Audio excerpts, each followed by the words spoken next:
Tani, kjo histori, Kulla, do bë një hyrje të vogël që s'm lejon, dhe pastaj do lë fjalën ty. Me pak fjalë, Ledi ndërkohë do na ndihmoj sepse ka shumë imazhe këtu për ta i komentuar ti. Macroni vazhdon me të vetën vëlla, ndërkohë që thuhet që është shumë afër arritja e paqes midis Shëbazit dhe këtij Zelenski, do nuk e besoj shumë të gjë. Po ti do ma shpjegosh cila është e vërteta, Zelenski ndërkohë ka filluar të qahet, ë? Domethënë Bosku është dakord me Trumpin, pastaj sa ikën nga Trumpi, thotë që do humbasim dinjitetin, kjo do rrezikon të prishje me aleatin ton më të madh për Amerikën e tjerë, nuk kuptohet çfarë bëhet. Megjithatë, ndërkohë që amerikanët doa të bëjnë kam atë që tha merren e kaluar bashkë, ato pikat, 27 pikat, plani paqes, Macroni vëlla vazhdon akoma me të vetën. Ishte në Afrikë, në cilin shtet ishte? Në Angola. Në Angola. Bëj një kështu atje, bëj një summit. U bë summiti, po. Një summit në kuadër të? Ky G20-s. Bravo. Dhe atje ka thënë, ne kemi ndërmend të futemi afër Odesas, ose në Odesa, kur të bëhet plani paqes, të futemi me trupa, ka thënë. Për të garantuar... Ku i ka, se duhet t'i kesh. Ja, një sekund. Ndërkohë në Francë ka plas një debat, Kulla, që hapi ish kandidatja për presidente Ségolène Royal, vetëm para pak ditësh, Ségolène Royal, e cila, sigurisht, njerëz nuk e njohin Shqip. Është gruaja e ish presidentit. Ish gruaja e ish presidentit. Ish gruaja e ish presidentit. E François Hollande. Dhe ka dalë ajo në një ekran, tani po përhapet në gjithë mediat kjo gjë, se fatikisht bën sens. Dhe çka ka thënë? Macroni mbaron 2027-ën, 2 mandate, nuk ka më drejtë rizje, ndërkohë është shumë çuniri. Dakor? Shkoj të bëhet kryeminist. Prit një sekond, kjo është histori tjetër. Qofse bëhet dot, se me 6% s'bëhet dot as. Bravo, prit sekond se kjo është histori tjetër. Dhe ajo thot, do të na fusin në luftë, pra po na krijon frikë, ka nxjerrë general ai atje, ë? Kulla. Dhe thot do të bëhemi gati që të sakrifikojnë fëmijët tanë në luftë. Po ky s'ka fëmijë vëlla. Jo, thot generali, pra i thot francezëve. Po mirë, jo se thash ky s'ka, pra. Jo, ky nuk ka. Ka Brigidën, apo jo ka mama atë. Më fale, ka grua. Dëgjoj Kulla. Dhe ka dalë generali ka thënë këtë gjë, vëlla, dakor? Dhe tani atje po bëhet nami, e di si është qëllimi sipas tyre. Thonë, cila është mënyra e vetme që Macroni të vazhdojë të ri president dhe të mos ikë nga detyra? Kulla? Këtu më shif mua. Ty po ço po? Po cila është? Shkruaj njerëz. Cila është? Leni njerëz. S'ka se s'bë dot luftesh. Një sekondë. Le të marrni të skenar më burr. Po nuk bën dot luftesh. Por Kulla, të lutem, më ndiq pak për hir të bisedës. Po deshet të mund të gjë ai do bëj luftë, ta them, po ai se bën dot luftë, se s'ka. Cila është mënyra për një president dhe një vend demokratik që të rinë pushtet pa përzgjedhje? Ai do ikin.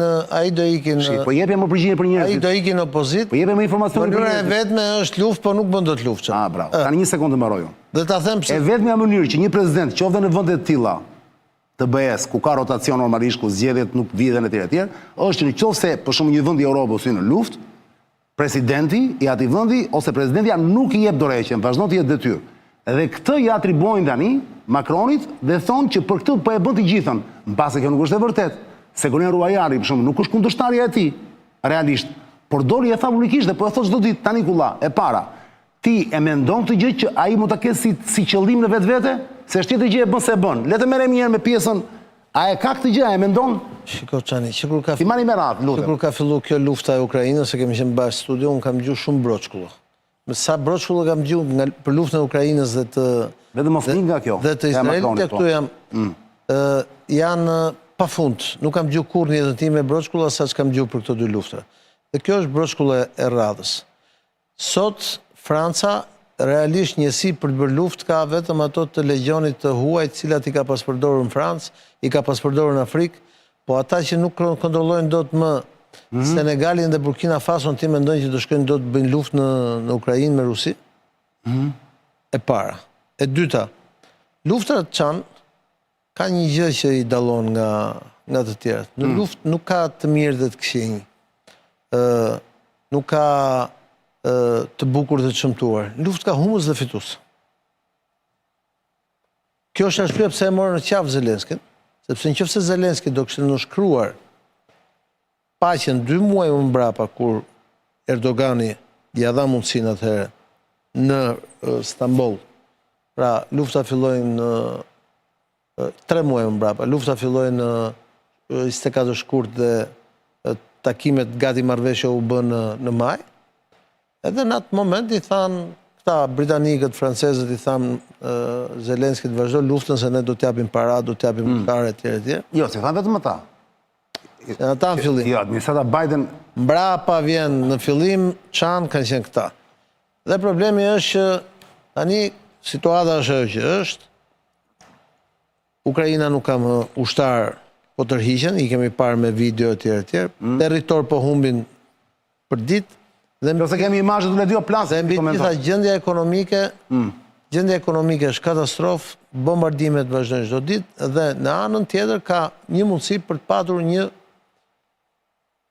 le të themi, në mos paqe një armpushim afatgjat që do t'i jepte Zelenskit mundësinë që të ripërsëriste një mandat të dytë, sepse ai ka 3-4 vjet që i ka marruar mandat. Po e ka fare në fund popularitetin atje.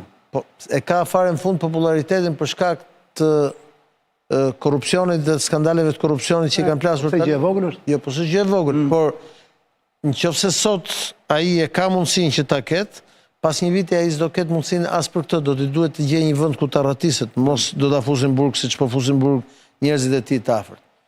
Kështu që për mendimin tim, këtu është e vetmja mënyrë për të mos e marrë qafë më tepër Zelenskin, është për t'i thënë prano garancitë ushtarake që t'i jep Amerika, sepse është e vetmja që mund të t'japi dhe parat, edhe armët që ti të vazhdosh të jesh, jo vetëm pushtet, po të vazhdosh të ekzistosh si vend, sepse ndryshe, ato forcat në ai batalioni ose ajo brigada që mund çojnë francezët në Odessa, do t'i mjaftonin vetëm për një javë, jo për më tepër.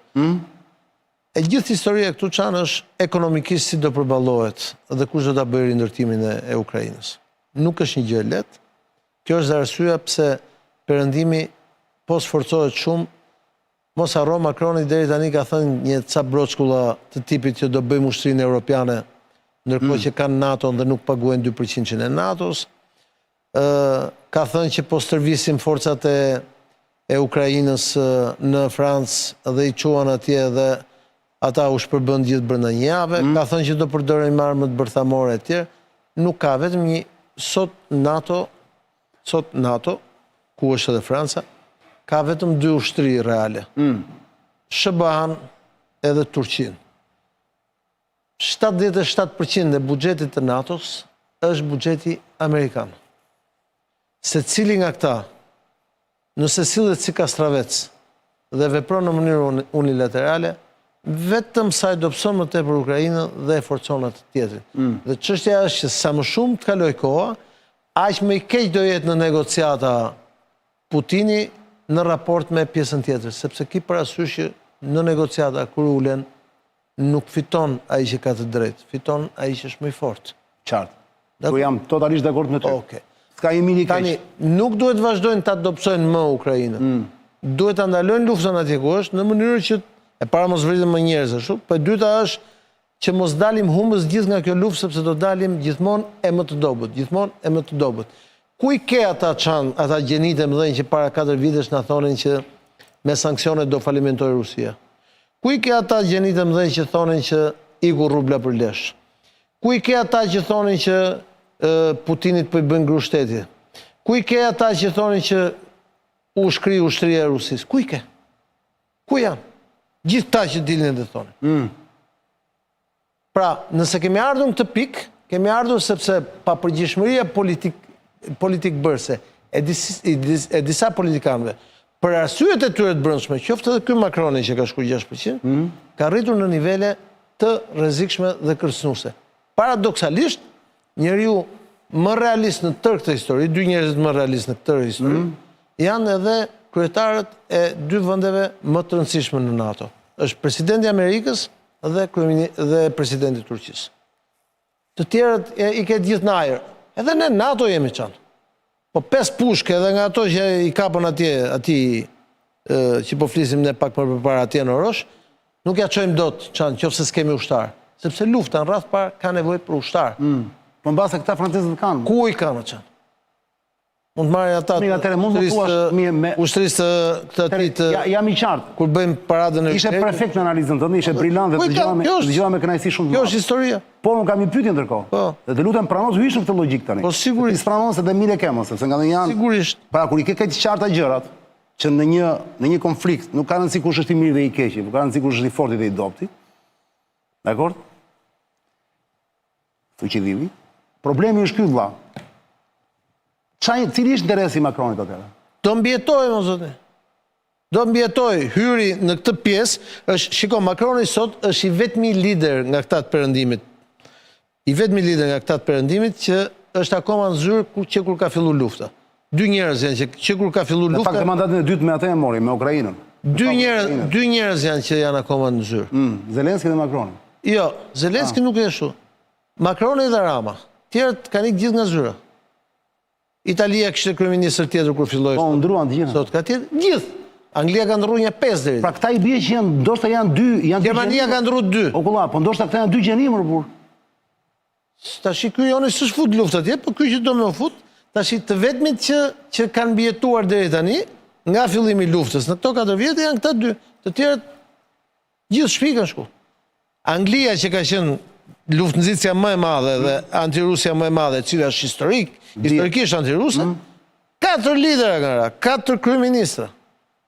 Qartë. Tani, mua më duket, ata që i duken një pjesë të propagandës të majtë si njerëzit më të çmendur, pra Trumpi dhe Erdogani, mua më duket njerëzit më racional. Pse janë racional? Sepse i bëjnë llogarit me shifra në tavolinë. Macroni po kërkon të mbjetoj, ndërkohë që ai vetë ka një 4 qeveri që kanë rënë Francë me zor për Jo, ai është komplet jashtë lojë për atë punë brenda. Kështu që ka. Është vetëm jashtë. Kështu si do e bëj? Ai thjesht me këtë sjellje do të çojë që në zgjedhjet e ardhshme kurdo që të jenë do fitojë thellë ultra e djathtë. Ata janë sondazh dalin të parë, Marine Le Pen. Po, do ndodhi ajo që ndodhi në Itali, ajo që ndodhi shumë vend. Dgjoj kulla. Po Franca pse e bën por dhe pas kështu më shumë me këtë Macronin, se përpara ka qenë sepse Franca bomba bërthamore thotë. Sepse Franca është i vetmi vend nga këto që ka bombë bërthamore. Ka dhe Anglia bombë bërthamore. Po s'është në BE. Franca është sot lider i BE-s nga ky pikpamje. Ekonomikisht është kuthret qameti. Rënd janë, po. Por Gjermania s'ka bombë bërthamore. Franca është... Po i këti mertit, mos e shok, janë bashkë Macronit, një ideologji kanë, janë këta mondialistët, elita mondialiste që janë, që nuk kanë lidhje me kombin e me këto, janë post...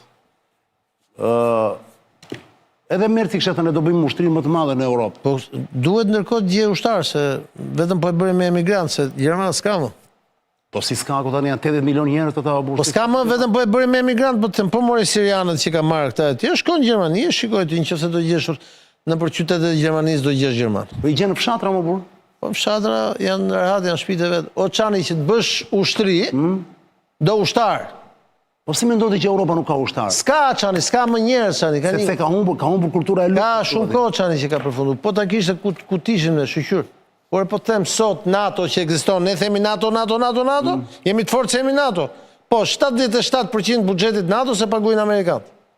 Po mos jetë për armët amerikane, ushtarët amerikanë, edhe parat amerikane... Dhe teknologjia atyre? Dhe teknologjia atyre s'ka NATO, ku e ka? Ne shqyqyr që kemi turqit këtë më tanë. Se ata në mbrojnë kulla, ha?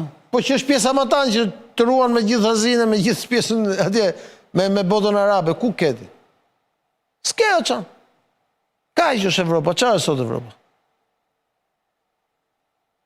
Qa është, më të themi të vërtetën, qa është Evropa sot? Le ta themi. Muze është në fakt më shumë. Po kaq. Kalojmë fabulën tjetër.